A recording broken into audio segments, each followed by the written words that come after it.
If you're a small and weak country, you're not allowed to say no to Uncle Sam.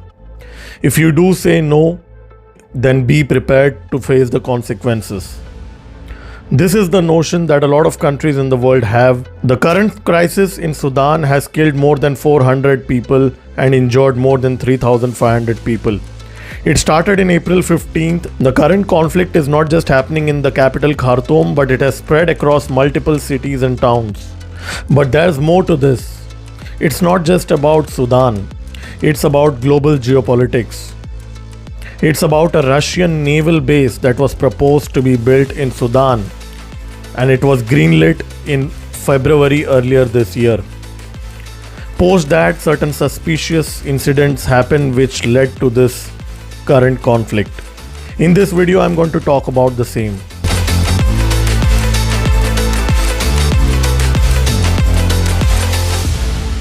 Now let's look at the recent sequence of events. In the month of February, Sergey Lavrov visited Sudan, where he met the administration of Sudan, that is the army.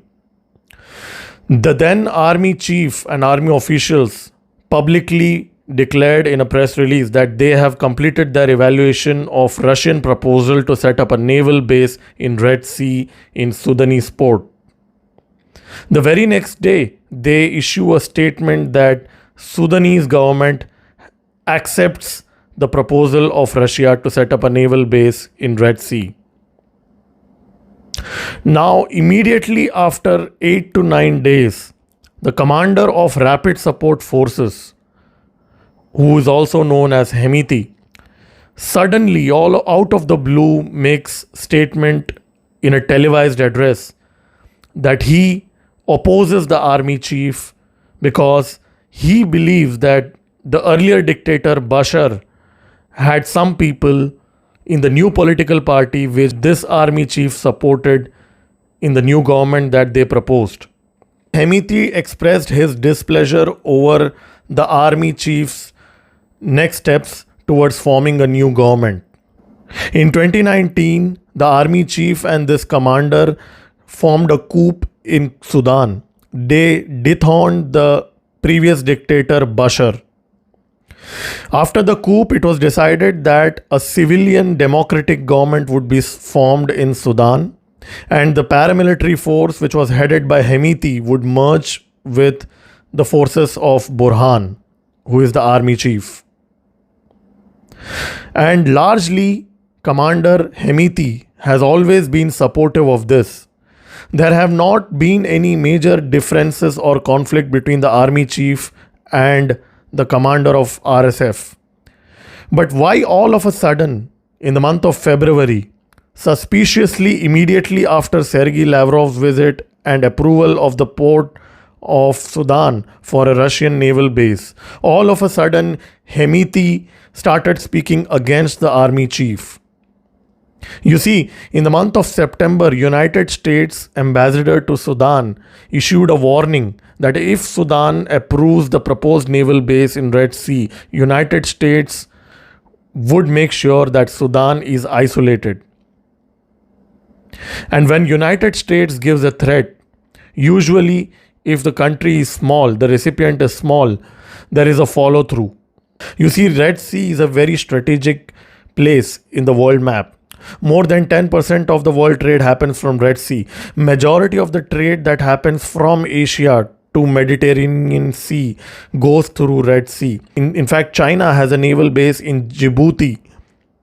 And it is alleged that the proposed Russian base in Red Sea at Sudan would kind of connect China and Russia to Mediterranean Sea, and in case of a conflict in future, it will give China and Russia an edge. And this is something that United States obviously does not want. And it will go to any extent to stop this, even if it means sparking a civil unrest in a poor country like Sudan. We've seen that before in Africa, Middle East, and even in Europe. Regime change specialists from United States work round the clock to dethrone any government that doesn't toe the line of United States, or I would rather say follow the rules-based order. This is exactly what seems to have happened in Sudan if we try to connect the dots. United States basically gives a warning that Sudan should not allow Russia to build a base in Red Sea. Sudan allows Russia to build a base. Within 8 days, there is a civil war spark, and within 2 months, the civil war actually starts. Now, with this civil unrest in Sudan, it is highly unlikely that Russia would be able to establish its naval base anytime soon. Too much of coincidence, right? Well, there have been many coincidences in the past. In 2014 in Ukraine, the regime change that happened was also instrumental, it is alleged by Victoria Nuland.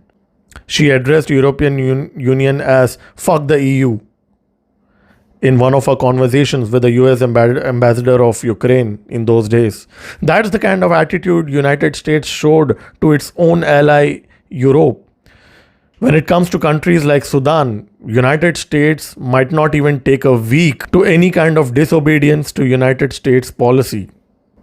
The same Victoria Nuland even visited Colombia. She also visited Brazil just before the elections. Recently, she also visited India, Nepal, Sri Lanka, Qatar. So, United States is currently going overboard with its foreign policy and foreign diplomacy. It is already known for bullying nations who don't toe the line of United States, but right now, a country like Sudan is a cakewalk for United States, especially with paramilitary forces and conflicting organizations in these countries. It is not that difficult for United States to start a civil unrest. We can't say for sure that United States is doing this, but at the same time, we cannot ignore these strange coincidences. Sudan is one of the poorest nations on earth. The current crisis in Sudan did not start over a period of time. In fact, and all of a sudden, this conflict started. Whenever civil unrest starts in any country, you can check any example in the history, whether it is the Arab Spring or whether it is the Color Revolution. These things don't just happen all of a sudden. They take months and years to transpire into a civil unrest. There are simmering tensions usually for months and years before these events start. But nothing of that sort has happened in Sudan. Everything was largely okay till the month of February when Sudan announced the approval of Russian naval base in Red Sea. Immediately after that, this conflict started. So one cannot ignore these strange coincidences.